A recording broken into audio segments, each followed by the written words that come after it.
अखिलेश तिवारी जी मुंबई से। राधे राधे महाराज। राधे राधे महाराज जी, आपके चरणों में कोटि कोटि प्रणाम। महाराज जी, मैं जानना चाहता हूँ कि पैसे का जीवन में क्या और कितना मूल्य है। वैसे पहले अगर शास्त्रीय भाषा समझ लो, 4 पुरुषार्थ हैं। पहला है धर्म, फिर है अर्थ, फिर है काम, फिर है मोक्ष। धर्म से कमाए हुए धन का महत्व है कामनाओं की पूर्ति के लिए, लेकिन पहले धर्म है। धर्म से अर्थ कमाए और धर्म पूर्वक चलने वाली कामनाओं की पूर्ति में लगाए तो अर्थ का बहुत बड़ा महत्व है। और अर्थ अपने परिवार का पोषण, अपने शरीर का पोषण, ये दूसरे। और सबसे पहले अर्थ का सो धन धन्य प्रथम गति जाकी। कहीं उसको कोई दूसरा बीमार है, कोई दूसरा ऐसा जिसकी कोई सेवा करने वाला नहीं, अगर उसमें अर्थ लग जाए तो वो प्रथम लग गया, वो धन्य हो गया। परहित में जो लगा हुआ धन है, हाँ, उससे बड़ा कोई धर्म नहीं होता। परहित से इस धर्म नहीं भाई। तो जो दूसरों की सेवा में धन लगाया जाता है वो नंबर 1 का, और फिर जो अपने परिवार की सेवा में, वो पद्धति दूसरे नंबर पे आ जाती है। पर वो धर्म पूर्वक कमाया हुआ धन, धर्म पूर्वक। अगर अधर्म शब्द है तो फिर वो धन नाशकारी होगा, क्योंकि अधार्मिक पुरुष की कामनाएं अधार्मिक ही होती हैं और उनमें खर्चा किया हुआ धन दुर्गति को प्रदान करने वाला होता है। पहले धर्म, फिर है अर्थ, फिर है कामना की पूर्ति, काम, और फिर है मोक्ष। अगर धर्म से धन कमाया जाए और धर्म पूर्वक कामनाओं की पूर्ति की जाए तो वो मोक्ष मार्ग में पहुंच जाएगा, वो भगवत प्राप्ति के मार्ग में पहुंच जाएगा। और अगर धर्म को हटा दिया जाए, केवल अर्थ की प्राप्ति, तो फिर वो भूत पिशाच की तरह दिमाग जो है गंदा सोचता है। गंदी कामनाओं की पूर्ति में धन जाएगा तो फिर मोक्ष हट गया, क्योंकि धर्म हट गया तो मोक्ष हट गया। अब रह गया अर्थ और काम। अर्थ और काम, वो पागल पिशाच की तरह कुछ भी कर सकता है, वो कुछ भी खा सकता है, कुछ भी सोच सकता है। ऐसा आदमी नरक को प्राप्त होता है। धन का महत्व है, लेकिन धर्मयुक्त धन। धन का महत्व है कामनाओं की पूर्ति के लिए, लेकिन धर्मयुक्त कामनाएं हो तो वो भगवत प्राप्ति के मार्ग में चलता है। नहीं तो धन बड़ा दुर्गति कराने वाला है। जब जिसके पास धन बढ़ जाता है उसके अंदर दोष आने लगते हैं। अहंकार सबसे पहला दोष आ जाता है, और जहां अहंकार आया तो उसके भाई बंधु सब आ जाते हैं। काम, लोभ, क्रोध, मदिरा पीना, जुआ खेलना, बेविचार करना, पैसे के बल से नाना प्रकार के उपद्रव होना, ये सब होना शुरू हो जाता है। और अगर धार्मिक पुरुष धर्म के द्वारा कमाया है तो उसके सही विचार होंगे। वो भगवान के मंदिर में सेवा में लगाएगा, संत सेवा में लगाएगा, गौ सेवा में लगाएगा, माता पिता की सेवा में लगाएगा, समाज सेवा में। वो एक पैसा व्यर्थ नहीं खर्चा कर सकता। तो धन का कहाँ प्रयोग हो रहा है? अब देखो, धन का प्रयोग नाच गाने में, मनोरंजन में, कैसे कैसे जगह खर्चा किया देखो।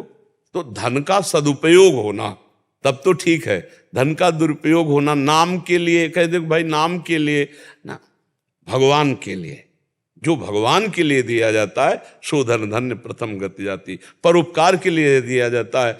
अर्थ की सार्थकता है, हाँ, संत महात्माओं की सेवा, गौ सेवा, गरीब जनों की सेवा, बीमार जनों की सेवा, माता पिता की सेवा, परिवार की कामनाओं की पूर्ति करते हुए उनको सुखी रखना। धर्म पूर्वक धन कमाया जाए और धर्म में ही खर्चा किया जाए, वो धन आदरणीय है। हाँ, और वो धन जो मदिरापान, बेविचार और इस तरह के गंदे आचरणों में लगाना हमें लगता है कि ठीक नहीं है। देखो, भगवान का अगर आश्रय नहीं है और धन है तो गलत मार्ग में ही ले जाएगा, ये पक्की बात है। और भगवान का आश्रय है तो संत समागम होगा तो विवेकवान होगा, तो 1 रुपया व्यर्थ नहीं खर्चा करेगा। वो यही सोचेगा कि 1 रुपया भी ऐसी जगह खर्चा करूं जो धर्म युक्त हो, अधर्म की जगह ना खर्चा करूं। तो समझ पा रहे हो, धन का बहुत बड़ा महत्व तब है जब धर्म युक्त हो। महाराज जी, श्री जी की कृपा से अगर कभी दान करने का मौका मिलता है तो बहुत दुविधा में आ जाता हूँ, कितना दूं, क्या दूं, कैसे दूं। और अगर इतने में अगर कोई चला जाता है तो फिर मन बहुत जलता है। और अगर मैंने बिना सोचे समझे दे भी दे दिया तो फिर मन बोलता है बड़ा तू हीरो बन रहा है, मतलब। या वैसे देखो, ऐसा विचार वो अज्ञान के कारण ही है। देने के बाद तो फिर चिंतन नहीं करना चाहिए, और इसके बाद देने के पहले अगर आपको पात्रता देखनी तो आप देख सकते हो कि जिसको मैं पैसा दे रहा हूं ये व्यक्ति शराब तो नहीं पिएगा जाके, ये व्यक्ति गलत तो नहीं करेगा। तो इसीलिए हम कहते हैं धन देने में तो विचार करो, भोजन देने में किसी के विचार की जरूरत नहीं। अगर कोई भूखा है, कोई प्यासा है, हम पानी पिला देते हैं, भोजन दे देते हैं, वो उसमें कोई पाप की संभावना नहीं। मान लो हम कोई भूखा कह रहा खवा दीजिए, हम 4 पैसे की रोटी दाल दे के खवा देते हैं। रुपया देने में थोड़ा बुद्धि रखने की जरूरत है। भरत जी, जैसा आपने बताया कि किसी को पता ना चले, वैसा ही करता हूँ, लेकिन खुद को पता रहता है, इसलिए ना मन ऐसा बोलता है कि मतलब तू बड़ा बनने की कोशिश। नहीं नहीं, उस समय आप सोचिए कि भगवान के तो दिया, कैसे दिया जाता है जानते हो? तो दियम वस्तु गोविंदम तुभ्यमेव समर्पये। हे भगवान, आपके द्वारा दिया हुआ वस्तु हम आपको ही समर्पित करते हैं। तो देने वाले तो भगवान हुए, हम केवल निमित्त मात्र बने, तो उसमें बुद्धि ठीक रहेगी। देनहार कोई और है, देते रहते दिन रैन, लोग भरम मोपे करें, तासु नीचे नयन। देने वाला तो भगवान है, और उसी की वस्तु आप उसी को दे रहे हो, वही भगवान सामने लेने वाले के रूप में। तो कभी अहंकार नहीं आएगा, कभी आपका मन असंतुष्ट नहीं होगा। और जिसे दे दिया फिर उसका चिंतन नहीं करना चाहिए कि यार इतना क्यों दिया, मुझे कम देना चाहिए, या ऐसा कुछ नहीं चिंतन करना। दे दिया, देत लेत मन संक न धरे, बल अनुमान सदा हित करे। ठीक है। जो साधक तपस्वी बाल्यकाल से संत हो जाते हैं प्रारब्ध अनुकूल या व्यवस्थानुकूल, तो महाराज श्री उनके शरीर में रुग्णता क्यों आ जाती है? ऐसा क्या? नहीं, ऐसा नहीं कि सबको आ जाता है, ऐसा तो नहीं। को नहीं, लेकिन प्रारब्ध भोग है। अब जैसे हमारे माँ के गर्भ से ही रचना हुई थी, पॉलिसिस्ट किडनी, वो वंशानुगत है।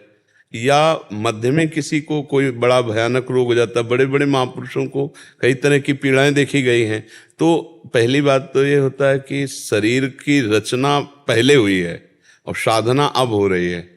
ये नई खेती है, पुरानी खेती तो प्रारब्ध भोग अवश्य में भोक्तव्यम कृतम कर्म शुभाशुभम। और दूसरी बात है कि अब अंतिम जन्म होता है, तो छोटा छोटा भुगा करके भगवान उसे साफ कर देते हैं। बड़े बड़े महापुरुषों के शरीर में बड़ी व्याधियां देखी जाती हैं, अंतिम जन्म है।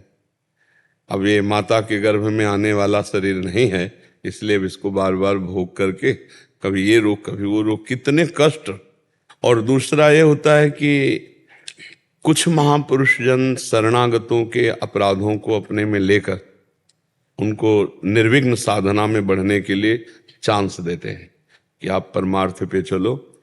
देह भाव रहित जो हो चुके हैं उनको देह पीड़ा व्याप्ति नहीं, इसलिए बड़े से बड़े रोगों को अपने शरीर में ले लेते हैं। कुछ अपने प्रारब्धों को भोगते हैं और कुछ भगवान अंतिम जन्म होता है इसलिए पूरा निपटारा करवा देते हैं। 3 बातें हमने पाई कि दूसरों के द्वारा जो साधक जन हैं उनके पूर्व के जो अपराध उनको दंड देने आ रहे हैं उनको अपने में ले लिया सीधे, और जानने भी नहीं दिया, और अपने प्रारब्धों को भोग लिया। और फिर भगवान के विधान को, जन्म जन्मांतर के जितने संचित कर्म है वो सब भस्म हो गए, प्रारब्ध को भुगवा दिया, क्रिमाण निष्फिल हो गए और वो भगवान को प्राप्त हो गया। इसलिए ये लीला होती। सबके साथ ऐसा नहीं होता है। कई ऐसे महापुरुष जिनको कोई रोग विशेष नहीं है, बाल्यावस्था से भजन कर रहे हैं, बड़ा प्रकाश है, मतलब शरीर स्वस्थ है, ऐसा है। इसका कोई लेना देना नहीं है शरीर स्वस्थ अस्वस्थ का। अच्छा, जब जाना है तभी जाना है, और हमारा चित्त जहाँ लगना चाहिए तो आज से थोड़ी है, वो तो अभ्यास योग युक्ते न चेतसा नान्यगामिना हो। तो अब चाहे शरीर सड़ जाए तो क्या फर्क पड़ता है। और ऐसा नहीं कि हमारे चिंतन का प्रभाव इस शरीर पर भी पड़ेगा। अगर हम पॉजिटिव चिंतन कर रहे हैं तो शरीर भी प्रसन्न मुद्रा में रहेगा, स्वस्थ जैसा रहेगा। अगर निगेटिव चिंतन हो तो स्वस्थ शरीर भी वो बीमार जैसा रहेगा, है नहीं। तो वैसे हमें लगता है कि अंतिम जन्म होने के कारण विशेषतया बड़े बड़े महापुरुषों को कष्ट भोगने पड़े, क्योंकि उनका अंतिम जन्म होता है। बहुत से ऐसे जनरल साधारण संसारी आदमी होते हैं, कोई खास उनको परेशानियां नहीं होती, वो बड़े बड़े पाप करते हैं, व्यभिचार करते हैं, नाना प्रकार के दुर्व्यसन करते हैं, मांस मदिरा व्यभिचार, वो कोई खास परेशानी नहीं होती, शरीर छूट जाता है। क्यों? उनका चक्र चलना है, पुनरपि जननम पुनरपि मरणम पुनरपि जननी जठरे शयनम, और उनका आखिरी जन्म होता है। इसलिए बहुत बड़ी बड़ी कष्ट की वृत्तियां देखी गई, शरीर में कीड़ा पड़ जाना बहुत देखा हमने संतों में, और बड़े भजनानंदी। तो अंतिम समय है वो उनका, वो अभी संसार चक्र में नहीं आना। कौन कौन से कर्म हुए भोगने पड़े। देखो भीष्म जी को 6 महीना बाणों की सैया पे, तो भगवान से कह रहे मैं कई जन्म देख रहा हूं ऐसा कोई पाप नहीं। तो बोले और 100 के आगे बढ़ो। तब देखो तो एक सांप को ऐसे धनुष की नोक से उठा के कांटे वाले पेड़ में डाल दिया था, तो वही 6 महीने के बाणों की सैया पर सहन का। तो बड़ा बड़ा हिसाब है भगवान का, इसीलिए भोगना पड़ता है। क्योंकि दास के जीवन में भी महाराज जी बहुमूत्र की शिकायत सेंसेशन हमेशा बना रहता है। अब इलाज बहुत कराए लेकिन उसका कोई रिजल्ट नहीं आता है तो तकलीफ होती यही रिजल्ट है। शरणागत हे निकल चलो, शरीर से अपने आप को निकाल लो। अगर शरीर में इसको अपने आप को फंसाए रखे तो घाटे ही घाटा है। आप समझो बड़ी कृपा है जो और चिंतन करने का अवसर नहीं दे रहे। रोग होने का, असाध्य रोग होने का मतलब समझते हो, बहुत बढ़िया गार्ड होना जो हर समय हमें अलर्ट रखता है। कभी भी हर समय एक गार्ड हमारे पास है, ए सावधान मरना है तुम्हें, राधा राधा राधा राधा राधा राधा। तो यही तो हमें चाहिए था। हमारा असाध्य रोग हर समय गार्ड की तरह हमारी रक्षा करता है और हमें हर समय सावधान रखता है कि परमात्मा चिंतन में रहो, एक भी सेकंड व्यर्थ मत जाने दो। पता नहीं कौन सा डायलिसिस आखिरी डायलिसिस हो, पता नहीं कौन सी शाम आखिरी शाम हो। तो बढ़िया है, शरीर में रोग होना कोई परेशानी की बात नहीं। वो संसारी पुरुष परेशान होते हैं, साधु महात्मा प्रसन्न रहते हैं। जोई जोई प्यारो करे सोई मैं भावे। जैसे प्रभु रखो वैसे हम राजी हैं आपकी। हाँ, रोग रूप से आए हैं, औषधि रूपी पूजा कर दी, नहीं हो रही औषधि, नहीं मिल रही तो हम सह रहे हैं, राधा राधा राधा। तो हमको ऐसे रहना है, प्रभु के सहारे रहना है और परेशान नहीं होना कि हमारे शरीर में कोई जाना है शरीर को। और ये हमारे लिए बहुत अच्छा है, हमारा प्रारब्ध क्षय हो रहा है। और खूब नाम जप करो। नाम जप करते हो? पर नाम जप में लगे रहना, नाम जप न छूटने पावे, बस मस्त रहोगे। हम सही कहते हैं, हमारे अंदर ऐसा उत्साह रहता है हर समय कि हम मतलब आपको कैसे बताएं, हर समय उत्साह रहता है। भजन में चित्त जुड़ा है तो हम कह रहे हैं हर समय एकदम मस्ती रहती है, हर समय मस्ती रहती है। इसलिए भजन परायण और सबसे कहते हैं खूब नाम जप करो, इशलोक और परलोक में समस्त मंगल आपको घेर लेंगे। खूब नाम जप करना चाहिए, भगवान के आश्रित रहना चाहिए। संदीप गिरी जी। राधे राधे महाराज। राधे राधे महाराज जी। मैं पेशे से एक पशु चिकित्सक हूँ और जब हम जैसे गाय या भैंस का इलाज करते हैं तो कभी कभी उनकी मृत्यु हो जाती है तो हमारी बहुत निंदा की जाती है और मुझे बहुत कष्ट होता है, लगता है सब कुछ छोड़ दूं, मेरा मन नहीं लगता। महाराज नहीं, आप क्या सम्यक ज्ञान नहीं रखते पशु चिकित्सा का? रखते हैं तो आप फिर तो मनुष्य की भी मृत्यु हो जाती है। मृत्यु तो होना है। अगर डॉक्टर अपना सम्यक ज्ञान का प्रयोग करके असफल होता है बचाने में तो मृत्यु से डॉक्टर थोड़ी बचा सकता है। बचने का संयोग हो तो उसकी दवा काम कर जाएगी, नहीं तो जैसे लोग डॉक्टरों को कुछ डॉक्टर ऐसे हैं जो मतलब अर्थ की प्रधानता रख करके मरीज के साथ सही व्यवहार नहीं करते हैं। बकाया हमें लगता है कि ज्यादा दोषी नहीं है, क्योंकि अपना कर्म भोग है। और अगर हमारी मृत्यु इसी मिनट में है तो दुनिया का सब डॉक्टर एकत्रित हो जाए तो हमें नहीं बचा सकता है। नहीं तो अगर आप पूरा प्रयास करते हैं पशु चिकित्सा का और वो नहीं बचता है तो लोग भले गाली दे दे, लेकिन आपको दुख नहीं होना चाहिए, क्योंकि आपने पूरा प्रयास किया है। यदि आपके ज्ञान में कमी है और आपके ज्ञान की कमी के कारण उसकी मृत्यु हो जाती है तो फिर आपको अभी डॉक्टरी और पढ़नी चाहिए, आपको और उस पर सर्च करना चाहिए कि हम अच्छे डॉक्टर बने, हमारे द्वारा कमी ना हो। और यदि आपको सम्यक ज्ञान है पशु चिकित्सा का और आप पूरा प्रयोग करते हैं, पशु नहीं बचता है, तो आपको फिर शोक नहीं होना चाहिए, क्योंकि आप अपना प्रयास कर रहे हैं। अब ऐसे तो मनुष्यों की भी मृत्यु हो जाती है, क्यों हो जाती है ना? डॉक्टर क्या करे? डॉक्टर कोई ब्रह्म थोड़ी कोई बचा देगा भाई, जितना कार्य है उसका जितनी जानकारी उतना कर दे। डॉक्टर भी तो मरते हैं। तो इसलिए बस सावधानी रखिए और अंदर से इतना मत टूट जाइए कि पशु चिकित्सा का ही आप भाव छोड़ दें।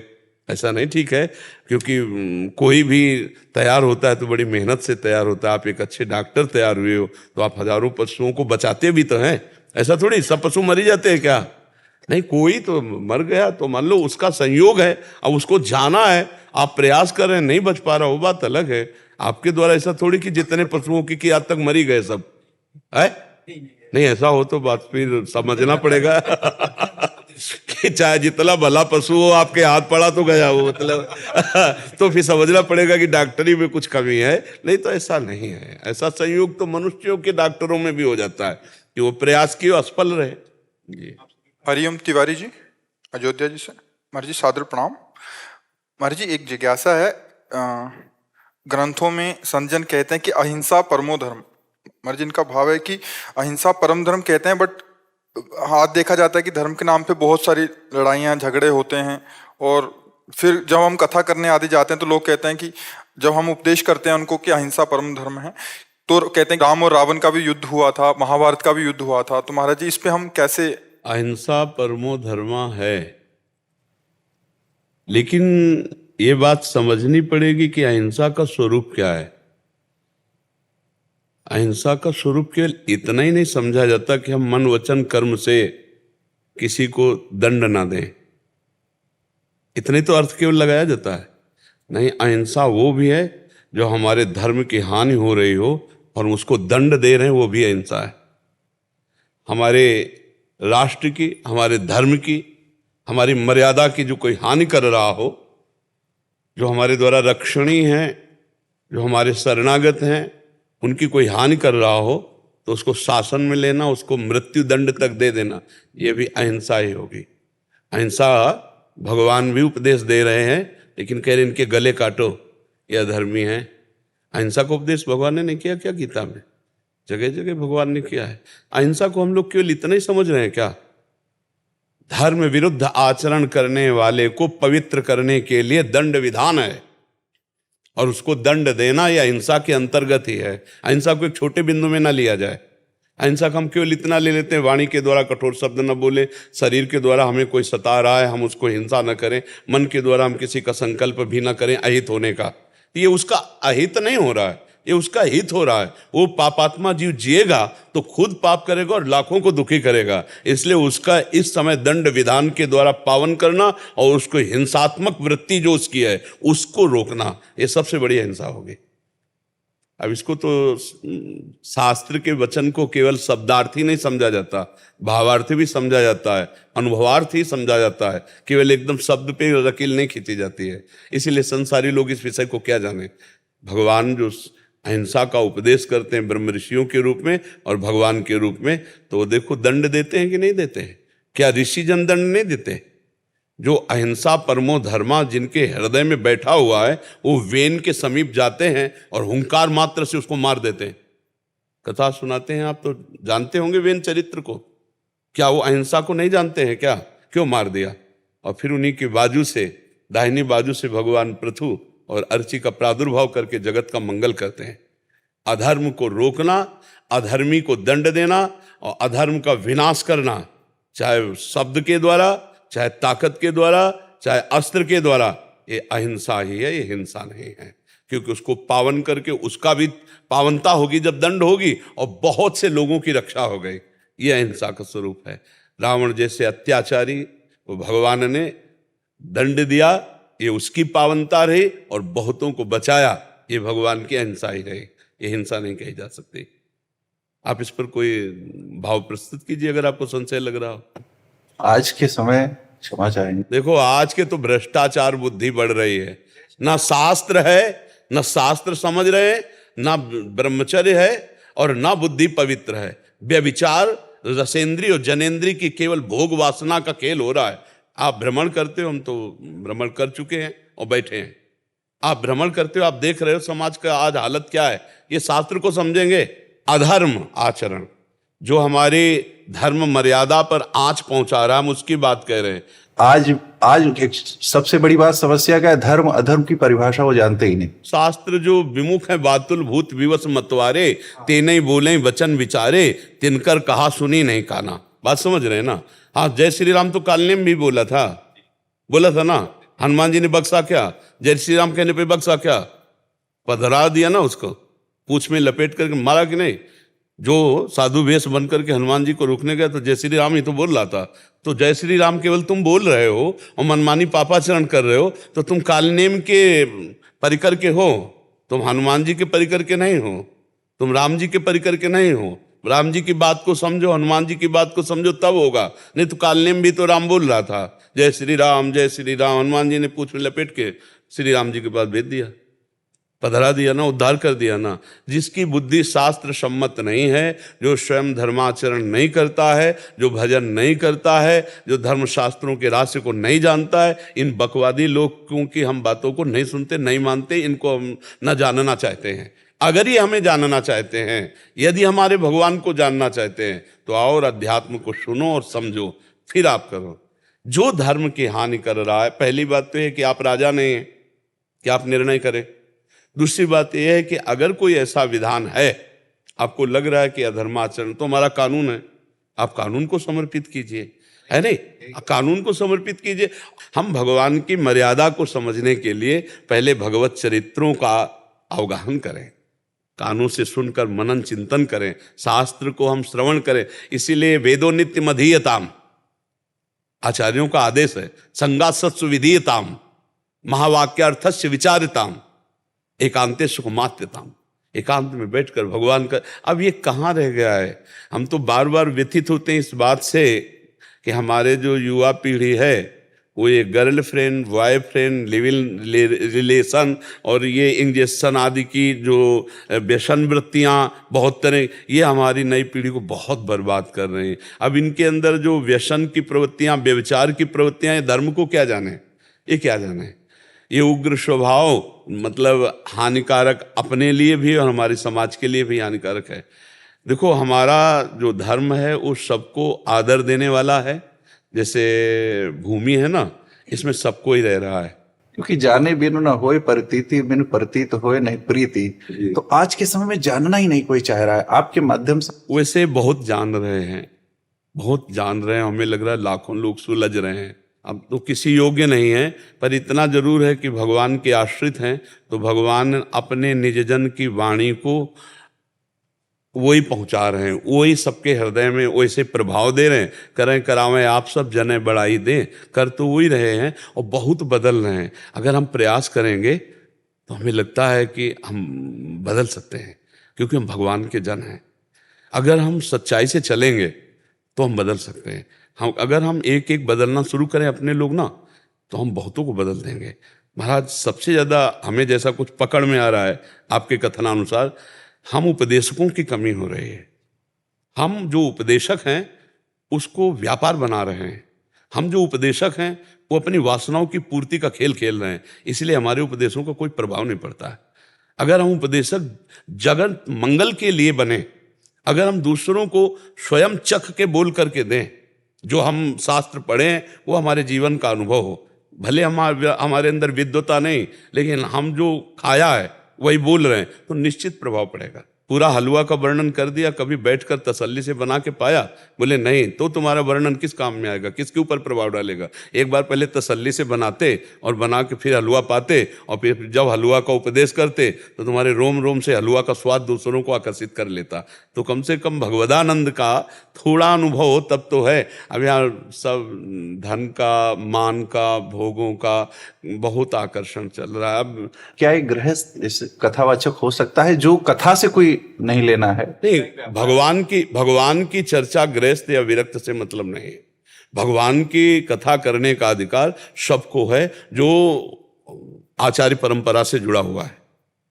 आचार्य परंपरा, गुरु परंपरा से जुड़ा हुआ है, वैदिक सिद्धांतों के अंतर्गत है, वो चाहे गृहस्थ हो या विरक्त हो, उसका अधिकार है। ये हम कहीं नहीं आज तक पढ़ा कि वो विरक्त वक्ता ही होना चाहिए। श्री सुखदेव जी जैसे केवल वक्ता, वो तो अद्वितीय है, ऐसा नहीं है। कोई भी भगवान की कथा कर सकता है। वो कौन? जो वैदिक सिद्धांत से जुड़ा हुआ, आचार्य परंपरा से, उसमें हम कोई शब्द रख रहे हैं, कोई शब्द जनरल में नहीं रख रहे हैं। और उसको चाहिए कि भगवत प्रसन्नता के लिए भगवत चर्चा करे, और भगवत कृपा से उसका भरण पोषण अपने आप होगा, अपने आप भरण पोषण होगा। विश्वास दृढ़ हो, बिनु विश्वास भगति नहीं है। ये बात हमारे हृदय में बैठ जाएगा तो भगवान जब हमारे अधीन हो जाएंगे तो यार रह क्या जाएगा। जिसके अधीन भगवान है उसके अधीन क्या नहीं हो सकता। यही तो हमारी कमजोरी हो रही है हम सबकी। आज युवा की स्थिति जो हो गई है महाराज, बहुत अच्छी हो जाएगी। आप तैयार हो, हम तैयार हो रहे हैं, 4 और तैयार होंगे, 100 तैयार होंगे, 500 तैयार होंगे, 1000 सुधर जाएंगे।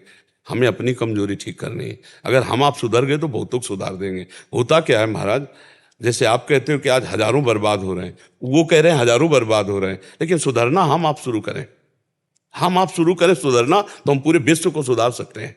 आप पक्की बात समझ लीजिए। अगर हम आप बिगड़ना शुरू करते हैं, हम ऊपर ना थोपें किसी के, हम आप सुधरना शुरू करें, हमारी गलती है, हम धर्म उपदेष्टाओं की गलती है, जो हम अपने आचरणों से इतने भ्रष्ट हो रहे हैं, इतने गिर रहे हैं कि वो सामने वाला श्रद्धा ही खत्म कर दिया है। और ऐसी सीरियल, ऐसी नौटंकी नाटक दिखाए जाते हैं कि उपदेष्टाओं के प्रति आस्था ही नहीं रह गई, साधु महात्माओं के प्रति आस्था ही नहीं रह गई, तो गलती हमारी हो रही है। ये धर्म भ्रष्ट आचरण हमारे द्वारा जो होते हैं ना, हम प्रवक्ताओं के द्वारा, तो वही सब मिटिया मेट कर देते हैं कि ये क्या है, खुद ऐसे हैं। आजकल का युवा जो है सिर्फ छोटी सी लालच के लिए कितना बड़ा नुकसान कर रहा है। ये बात सब लोग समझ जाए तो अच्छा है कि आपका किया हुआ शुभ और अशुभ कर्म ही आपको सुख दुख दे सकता है, बाहरी किसी की भी ताकत नहीं है। आपका अगर कर्म भ्रष्ट है तो आपको दुख भोगना पड़ेगा। और आप किसी को कुछ मत करो, भगवान का नाम जप करो, धर्म पूर्वक आचरण करो, किसी का अहित ना करो, आपका आशीर्वाद ही आशीर्वाद की भीड़ आपके ऊपर लग जाएगी। मेरे रघुनाथ जी से लोग क्यों नहीं सीखना चाहते? भगवान से विमुख कर रहे हैं। ये जो हमारे आचरण है ना, ये आचरण भगवान से विमुख कर रहे, तो पापवंत कर सहज स्वभाव, भजन मोर ते भाव लकाओ, जो पे दुष्ट हृदय सोई हुई, मोरे सन्मुख आओ कि सोई। भगवान से इसीलिए विमुख हो रहे। पर हमें धन्यवाद आपको देना है कि आपके हृदय में हमारे समाज के लिए पीड़ा है। अगर हम चार लोग मिलकर ऐसे ही समाज के लिए वास्तविक, तभी देखो समाज का हम हित कर सकते हैं जब हमारा लोभ न हो। अगर लोभ होगा तो फिर वो ड्रामा हो जाएगा, वो समाज हित नहीं होगा। बस इतना आप समझ लो। वो असफल हो रहे हैं, वो अपने जीवन में भी सफल नहीं हो पा रहे हैं क्योंकि वो गलत दिशाहीन हो। लेकिन हम देख रहे हैं बहुत नौजवान बदल रहे, क्योंकि ऐसे ऐसे आते कहते 40 वर्ष से मैं शराब पीता था, कभी जिंदगी में छोड़ सकता हूँ, ऐसी मेरी भावना ही नहीं थी, पर मैंने जब से सुना तो छोड़, बहुत बदलाव हो रहा है। तो अगर हम 10-5 लोग ऐसे प्रयास करें तो हमें लगता है कोने कोने में हम ज्ञान दीपक जगा सकते हैं। आप सिर्फ यही मैसेज मैं तो चाहूंगा आज कि आज जो युवाओं की जो दिशाहीनता हो गई है, जो युवा दिशाहीन हो गया है, आज जो रामचरितमानस और गीता जी का आश्रय नहीं ले रहा है, कम से कम एक पन्ना तो रामचरितमानस का यदि अर्थ सहित एक दिन पढ़ेगा तो मुझे लगता है कि जिस दिन यत पूर्वम तक पहुंचेगा उसके जीवन में क्रांति आ जाएगी। तो हम चाहते हैं जैसे आप लोग नौजवान हैं, आप लोग शास्त्र ज्ञान रखते हैं, तो आप लोग जा करके निष्कामता, आप ये समझो निष्कामता ही घसीट सकती है। आज जो इतनी चरित्र भ्रष्टता है, मोबाइल में देख लो, मन में चिंतन करो और शरीर में आप क्रिया में उतार लो। कोई बहुत सहजता है ये, और मर गए फिर किसी काम में। जिसका ब्रह्मचर्य नष्ट हो गया, जो अजितेंद्रिय है, वो भगवत उपदेशक सफल नहीं हो सकता, वो भगवत उपदेशक सफल नहीं हो सकता। अजितेंद्री भगवत उपदेशक सफल नहीं हो सकता, क्योंकि वो विषयों की विलासिता में तो क्या भगवदानंद का अनुभव करेगा। जिन जिन महापुरुषों के द्वारा अगर प्रकाश हुआ है, तो उन्होंने अपने आप को तपाया है, जलाया है, अपनी इंद्रियों को, अपने मन को प्रभु के आनंद में छकाया है, फिर जगत का मंगल हुआ है। क्या सनातन की परिभाषा कोई आज तक जान पाया है? सनातन तो अनंत है, इसको कैसे जान पाओगे? क्या पृथ्वी को आप नाप सकते हैं? क्या आकाश को आप नाप सकते हैं? क्या आप जल को नाप सकते हैं? क्या आप वायु को रोक सकते हैं, वायु को जान सकते हैं? ऐसे सनातन को जान सकते हैं क्या? सनातन भगवान है, अनंत है, ब्रह्म है। जैसे जल, वायु, आकाश, पृथ्वी, ये सब सनातन ही है। सनातन कोई एक वस्तु या कोई एक सीमा का नाम थोड़ी है कि हम सनातन धर्मावलंबी, वो अन्य धर्मावलंबी। सनातन तो सब, जैसे पृथ्वी है ना, ऐसे सनातन है। मत्ता परतरम नान्यत् किंचिदस्ति धनंजय। कौन है इसमें? इसमें कौन है? मत्ता परतरम नान्यत् किंचिदस्ति धनंजय। कौन है इसमें? मेरे सिवाय धनंजय कोई नहीं है। बहुनाम जन्मनावन्ते ज्ञानवान माम प्रपद्यते वासुदेवा सर्वमित्सा महात्मा सुदुर्लभा। ये छोटी छोटी जो मर्यादाएं हैं, ये सेवा समाज के लिए हैं। लेकिन जब ऊपर से गौर से देखो तो छाता एक ही है आकाश का, ऐसे ही एक ही सनातन है, वही विविध रूपों में प्रकाशित हो रहा है। कहीं किसी की भी उत्पत्ति आप पढ़ो सनातन से है, किसी की उत्पत्ति पढ़ो, सब सनातन ही है। सनातन के सिवा कौन है? ये बात युवाओं को कब समझ में आएगी सर? जब वो बात सुनेंगे, समझेंगे, बैठेंगे तब। कई बार सनातन के विषय में जब चर्चा की तो हम कहा छोटी छोटी मेड़े हटाओ भाई, अब समय की मर्यादा है, नहीं तो चर्चा प्रश्न पीड़ा तो बहुत ज्यादा है। अच्छा, हमें लगता है आप पीड़ा मुक्त हो जाओ आज से। हो यही सोई जो राम रचि राखा, को करी तर्क बढ़ावे, अस कही जपन लगे हरि नाम। बस यार रुक जाओ। हमको क्या करना है? नाम जप करते हुए हे मंगल भवन, हम ये चाहते सर्वे भवन्तु सुखिना। हाँ, तो सब मंगल होने लगेगा। आपकी दृष्टि मंगल हो जाए तो सब मंगल होने लगेगा। नहीं, आप कब तक परेशान रहेंगे? नहीं, आप एक और दृष्टि है जिसे ब्रह्म दृष्टि कहते हैं, उसमें न्यून और उत्तम दृष्टि का त्याग कर दिया जाता है। उसमें परमानंद रहता। ब्रह्मभूता प्रसन्नात्मा न सोचति न कांक्षति। यहां दूसरा कोई है ही नहीं। प्रभु, अब आखिरी बात, कोई नहीं है। अभी और दृष्टि को संभालो, आप अपनी दृष्टि को और दृष्टि को संभालो। बहुत आपको याद होगी, जड़ चेतन जग जीव जत, सकल राम मैं जानी, बंदो सबके पद कमल, सदा जोरि जुग पान। कमी कहाँ हो रही मेरे अंदर? उमाज राम चरण रत, विगत काम मद को, निज प्रभु में देखें जगत के सन करें। अभी आनंद हो जाओ, अभी आनंद हो जाओ। ये न था न है न रहेगा, न था न है न रहेगा। ये दीर्घ स्वप्न है, सत्य नहीं है। उमा कहूं मैं अनुभव अपना, सत हरि भजन जगत। काहे को सपने की चर्चा में समय व्यर्थ कर रहे हैं? आओ सत्य में नाचो थोड़ी देर। ये बात समाज की कर ली, इसके बाद अपने स्वरूप में। वही था। और अपने हमको किसी चीज की कोई अपने संशय स्वरूप है में ही आ नहीं। जाओ, अपने स्वरूप में आ जाओ। ब्रह्म भूता प्रसन्नात्मा न सोचति न कांक्षति। आई नहीं, दीर्घ स्वप्न है ये, कुछ नहीं। न सत न असत, केवल मैं ही मैं, या केवल तू ही तू। और मैं तू में तो फंस जाओगे फिर। मैं और मोर तोर तय माया। या तो तू ही तू, या तो तू ही तू, और या फिर मैं ही मैं। तू ही तू भक्ति, मैं ही मैं ज्ञान। एक में आ जाओ, मैं तू हटाओ, शांत हो जाओ। जो आपसे करवा रहे हैं आप कीजिए, जो हो रहा है उसे देखते रहिए, तभी मस्त रहेंगे। नहीं तो महाराज और सुधरे न सुधरे, आप बिगड़ जाओगे, आप असंतुष्ट हो जाओगे, आप अशांत हो जाओगे, ले हो जाओगे। आखिरी बार अपने कनक भवन सरकार की तरफ से आपको बहुत बहुत स्नेह, बहुत बहुत जय सिया राम। राधा वल्लभ श्री हरिवंश गुरुदेव, आपके चरणों में कोटि कोटि प्रणाम। गुरुदेव, महाराज जी ये कहना चाहते हैं कि इन्होंने इनको किसी और उसमें जुड़े थे, कहीं जुड़े थे, बट कहते हैं इनको आपका सत्संग बहुत अच्छा लगता है और हृदय से आपको गुरु मान लिया, बट अभी कहाँ जाएं समझ नहीं आ रहा इनको। कुछ नहीं, वो छोड़ें या कहीं जानने की जरूरत नहीं है। जहां भी जुड़े हो वहां भगवान का नाम मिला होगा, रामकृष्ण हरि। वो नाम जप करो, सत्संग सुनो, खत्म खेल। गुरु उनको मानो जिन्होंने नाम दिया है, और सत्संग सुनते रहो। सत्संग आपको रास्ता बता रहा है और नाम गुरुदेव ने दे दिया, खत्म खेल। अब क्या कि मतलब हम जिसका सत्संग सुनते जाएं उसी को गुरु बनाते चले जाएं, ऐसा थोड़ी सिद्धांत है। सत्संग तो हमारा किसी को भी संत महात्मा का अच्छा लग सकता है। सत्संग है तो हम सुने और सतमार्ग में चले, जो गुरु जी ने नाम दिया उसको जब खत्म के। गुरु बदलने की जरूरत क्या है? बस आज हमारा सत्संग अच्छा लगा है, कल और का अच्छा लगेगा, परसों और का अच्छा लगेगा। ये तो एक से एक भगवान का बगीचा है, तो हम बगीचे में ऐसा नहीं एक गुरुदेव का वर्ण किया। सत्संग हम हजारों का सुन सकते हैं, आज्ञा गुरुदेव की पालन करेंगे। जो गुरुदेव ने नाम दिया उनका नाम जप कर रहे हैं, सत्संग सुन करके उसके अनुसार चल रहे हैं, ठीक है। अभी नाम नहीं लिया महाराज जी।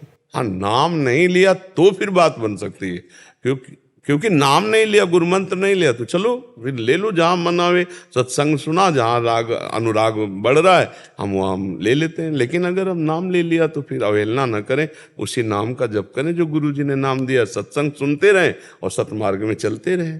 कि क्रोध क्यों आता है? क्रोध का मूल समझ लो तो आपको समझ में आ जाए। क्रोध का मूल काम संजायते क्रोधा, क्रोधा स्मृति विभ्रमा, स्मृति भ्रंशात बुद्धिनाशो, बुद्धिनाशात प्रणश्यति। जब हम कामना करते हैं कि ये हमारे साथ ऐसा या हम कामना करते हैं ये ऐसा कर दे और फिर उसमें प्रतिकूलता आती है, वो नहीं कर, तो हमारे अंदर क्रोध आता है। हमारी इच्छा के विपरीत जो आचरण होता है वो हमें क्रोध लाता है। तो क्रोध शस्त्र भी है? शस्त्र का मतलब शस्त्र शस्त्र शस्त्र नहीं, क्रोध शस्त्र कैसे हो सकता है? क्रोध तो हानि ही करता है। क्रोध का नाटक शस्त्र हो सकता है। जैसे हमें अपने सेवक को या अपने पुत्र को या जिसको शासन के द्वारा सुधारना है तो हम क्रोध का नाटक करें, क्रोध नहीं। क्रोध तो स्मृति भ्रंश करके बुद्धि नाश कर देता है, लेकिन हम क्रोध का नाटक कर सकते हैं। जैसे हमारा पुत्र है और हमको उसको संभालना है और गलत मार्ग पर जा रहा है तो हम क्रोध का नाटक करते हैं। क्रोध नहीं करना चाहिए। हमारे जो शासन विभाग में है, जो हमसे शासित है, हम उनको क्रोध का नाटक करके कहीं कहीं सुधारने की जरूरत होती है, उस समय कर सकते हैं। क्रोध नहीं, क्रोध हानिकारक है। क्रोध नरक का द्वार है। क्रोध राक्षसी बुद्धि ले आएगा। तो क्रोध का प्रदर्शन करना केवल, बस क्रोध ये बहुत बड़ी कला है। अगर आ जाए क्रोध का प्रदर्शन करना, अंदर से बिल्कुल शांत, अंदर नहीं जलन होनी चाहिए। अंदर नहीं, अंदर आ गया तब तो फिर बुद्धि भ्रष्ट कर देगा, फिर तो आचरण बिगाड़ देगा। क्रोध में पुत्र पिता की हत्या कर देता है, पिता पुत्र की हत्या कर देता है। बहुत से आप चरित्र देख रहे हैं संसार में, ये काम और क्रोध के द्वारा ही हो रहे हैं। हमें क्रोध का नाटक करना, प्रदर्शन करना, क्रोध नहीं। अगर क्रोध का प्रदर्शन सही ठीक से किया क्या है तो बहुत सुधार भी हो सकता है। भय से सुधार होता है। कभी कभी महाराज ऐसा लगता है ये सब छोड़ के मैं भी बाबा जी बन जाऊं। बाबा जी बनना कोई खास बात नहीं, अंदर भजन करना खास बात है। बाबा जी बन के क्या करें? समाज सुधार की तो बात कर रहे हैं, समाज के मंगल की बात, तो आप भी तो है ना वही। बाबा जी बनना खास बात नहीं, खास बात है संत हृदय हो जाना, खास बात है भगवान में चित्त जोड़ देना, खास बात है अपनी गलतियों का सुधार करना। बाबा जी बनकर भी तो गलतियां हो रही हैं बहुत से, बाबा जी बनकर भी तो बहुत पाखंड हो रहा है। क्या बाबा जी बन जाने से ही केवल सुधार हो जाएगा क्या अपना? क्यों? तो बस फिर सही ढंग से चलो। लाओ प्रसाद दो तीनों, बस अपने कर्तव्य में स्थित रहिए। प्रलोभन और भय का स्पर्श न होने पावे तो आजीवन निष्कलंक अपने कर्तव्य का पालन करने वाला भगवान की पूजा ही करता है। ये जो सृष्टि की सेवा, समाज की सेवा है, इसमें भगवान ही विद्यमान है, भगवान के द्वारा ही निर्धारित सब सेवाएं हैं। तो अपने कर्तव्य का धर्म पूर्वक पालन करना, प्रलोभन या भय, यही दो हमसे गलती कराते हैं। या कहीं हम किसी के दबाव में आकर या किसी प्रलोभन में आकर नहीं। ड्यूटी ड्यूटी, लेकिन भय और प्रलोभन में जिस समय हम ड्यूटी में धर्म विरुद्ध आचरण न होने देंगे और न करेंगे, इसी से भगवत आराधना परिपक्व हो जाती है। और जहाँ यहाँ चूक हो जाती है, कभी खुलती है तो बहुत बेइज्जती होती है, नहीं होती। तो उस दिन की याद रखनी चाहिए कि हमारी अगर कहीं कोई त्रुटि हुई तो हमारे रिश्तेदार, हमारे सगे संबंधी, हमारे प्रियजनों को जो धक्का लगेगा हमारी गलती से, वो हम बर्दाश्त नहीं कर पाएंगे। इसलिए आजीवन भय और प्रलोभन रहित अपने कर्तव्य का पालन, भले नमक रोटी खाने को मिले, और धैर्यपूर्वक सर ऊंचा करके जीते हुए, यही हमारे जीवन का लक्ष्य होना चाहिए। हिमाचल से आए थे, कीर्तन मंडली के 2 मिनट राधा नाम 2 मिनट सुनाते हैं। राधा राधा जय श्री राधा, राधा राधा जय श्री राधा, राधा श्री राधा, श्री राधा राधा राधा श्री राधा, श्री राधा राधा राधा श्री राधा, राधा राधा राधा राधा राधा राधा राधा राधा राधा जय जय राधा श्री राधा, श्री राधा राधा जय जय राधा श्री राधा, श्री राधा राधा राधा राधा राधा राधा। सबको प्रसाद दीजिए। सब बहुत सुंदर। राधा नाम अमृत है, जितना बांट सको और जितना पी सको दोनों लाभ है। खूब उत्साह संपन्न होकर ये लोक परलोक सब कुछ बनाने वाला है, लोक परलोक सब कुछ। जब कोई राधा तो अनुल्लिख्यानंतानपि तदपराधान मधुपतिर महाप्रेमाविष्टस तो परम देयम विमसति तवैकम श्री राधे गृणति ही नामामृत रसम। जब कोई राधा बोलता है तो लाल जी पूरा रजिस्टर ही फाड़ देते हैं उसके कर्म संस्कारों का। और अनुल्लिख्या आगे कभी लिखेंगे नहीं, ये आचार्य हरिवंश महाप्रभु कह रहे हैं, जो आपका राधा राधा नाम उच्चारण करता है ये परलोक सकल सुख पावत। इस लोक के भी और परलोक के समस्त सुख। तो खूब जन जन में जाओ और निष्काम भाव से राधा राधा गाओ, इससे हमारे समाज में परम मंगल होगा, परम आनंद होगा। जय जय श्री राधे, जय जय श्री राधे। पंडित राजेंद्र शर्मा जी। जय जय सदगुरु दीन दयाल। जय श्री हरिवंश महाराज जी, आपके चरणों में कोटि कोटि प्रणाम। महाराज जी, मेरी आयु 64 वर्ष है। किशोरावस्था में हरिवंश पुराण पढ़ना चाहता था, परंतु किसी से सुना था कि मरणासन व्यक्ति को सुनाओ तो वो व्यक्ति मोक्ष को प्राप्त होता है और पढ़ने वाले की मृत्यु संभव है। क्या ये भ्रामक संदेश है? भ्रामक ही है, भ्रामक ही है। जैसे एक भ्रामक चला था, नहीं महाभारत सुनोगे तो घर में पूज्य श्री जयदयाल गोविंदका जी कई लोगों के साथ घर घर जाके गीता सुनाने कहे तो मना कर दिया, नहीं मरणासन पर उसको सुनाई जाती। ये सब व्यर्थ लोगों की मतलब ग्रामीण कहावतें, इनमें कोई दम नहीं, ये कोई शास्त्रीय सिद्धांत नहीं है। लेकिन जब तक आप जैसे सिद्ध संतों के द्वारा मार्गदर्शन नहीं मिलता तब तक मनुष्य उसी भ्रम में पड़ता है। हाँ, तो ऐसे कई भ्रामक चल रहे हैं, मैं देखता हूँ इंस्टाग्राम पे, उसमें भी थोड़ा बहुत देखता हूँ। तो कई लोग वो आप कपूर जला के काजल करो, उसका नाम लिखो, अगर किसी को पैसा दिया है तो ऐसा करो, वजन रखो, कुछ ले यानी कितना भ्रम फैला रहा जा रहा है। तो गुरुदेव इसके ऊपर कोई उपाय नहीं? ये तो बेकार की बातें, लोगों जो खाली बैठे वो करते हैं, शास्त्र सम्मत नहीं है। तस्मात् शास्त्रम प्रमाणमते कार्याकार्यो व्यवस्थितौ। कार्य और आकार की व्यवस्था शास्त्र प्रमाणित होनी चाहिए। जैसे कोई बात कहे तो उसका प्रमाण होना चाहिए शास्त्र, कि आप कहाँ से पढ़ के बोल रहे हैं, किस शास्त्र में लिखा हुआ है। ऐसा नहीं, जितने भी पुराण हैं ये सब जगत मंगल करने वाले हैं। 18 पुराण हमारे हैं। किसी भी पुराण, जैसे गरुड़ पुराण को कहा जाता है केवल मरने के बाद जो हाँ उसको, ऐसा नहीं है। ये समस्त पुराण भगवत यश हैं और भगवत यश जगत मंगल करने वाला है। तो कथामृतम तप्त जीवनम कविभिरीडितम कल्मषापहम श्रवण मंगलम श्री मुदाततम। श्रवण मात्र से मंगल करने वाले, ऐसा नहीं कि केवल मरणासन वाले जो मर गया या उसके, ऐसा नहीं है। ये तो भगवत चर्चा जगत मंगल करने वाली है। महाभारत जगत मंगल करने वाला है, ये लड़ाई झगड़ा करने वाला थोड़ी। भगवान श्री कृष्ण का यश, ब्रह्म ऋषियों की चर्चा, महाभागवतों की चर्चा, ये भ्रामक बातें गांव गली के लोग जैसे चला दिए। और अमुक तो केवल मरने के समय सुनना चाहिए, और कई ऐसी बातें गांव गली के लोग, वो कहावतें जैसे गांव गली की चलती हैं वही समाज में फैल जाती है। तो शास्त्र विरुद्ध बातें नहीं माननी चाहिए। तो ये जैसे गुरुदेव रासलीला होती है, श्रीमद् भागवत कथा होती है, देवी भागवत, देवी पुराण होता है, तो ऐसी हरिवंश पुराण अगर मैं करना चाहता हूँ, बिल्कुल कीजिए, बिल्कुल कीजिए, बिल्कुल कीजिए। गरुड़ पुराण कीजिए, हरिवंश पुराण कीजिए। किसी शास्त्र में ऐसा निषेध किया गया है क्या कि अगर ये चर्चा तुम उस समय के अलावा करोगे तो हानि हो जाएगी? ऐसा नहीं। भगवान के देखो, श्रीमद् भागवत महापुराण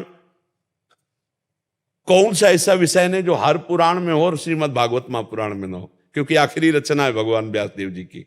सब चर्चा जो भागवत में है वही हर पुराणों में है। क्या शिव चर्चा नहीं, क्या देवी चर्चा नहीं श्रीमद् भागवत पुराण में, क्या नरक चर्चा नहीं? सबकी चर्चा है। तो ऐसे ही आप किसी भी पुराण को खोलो, यही चर्चा में से कोई विस्तार होगा, कोई लघु होगा, कोई चैप्टर विस्तार को हो गया, कोई लघु हो गया। तो ऐसा नहीं है। खूब आप जोर शोर से हरिवंश पुराण करें। भगवान द्वारकाधीश के अवतार ये रामदेव पीर जो राजस्थान में समाधि है, रामसा पीर के नाम से, भगवान कृष्ण के अवतार ये द्वारकाधीश। उनके 7 दिन की, 9 दिन, 11 दिन की कथा करता हूँ। अब मैं आपकी कृपा चाहता हूँ कि मैं, मेरा किशोर अवस्था से जो स्वप्न चल रहा है कि मैं हरिवंश पुराण सब तरफ। बिल्कुल बिल्कुल, जरूर कहो, जरूर कहो, सुनाइए आप। हाँ सुनाइए।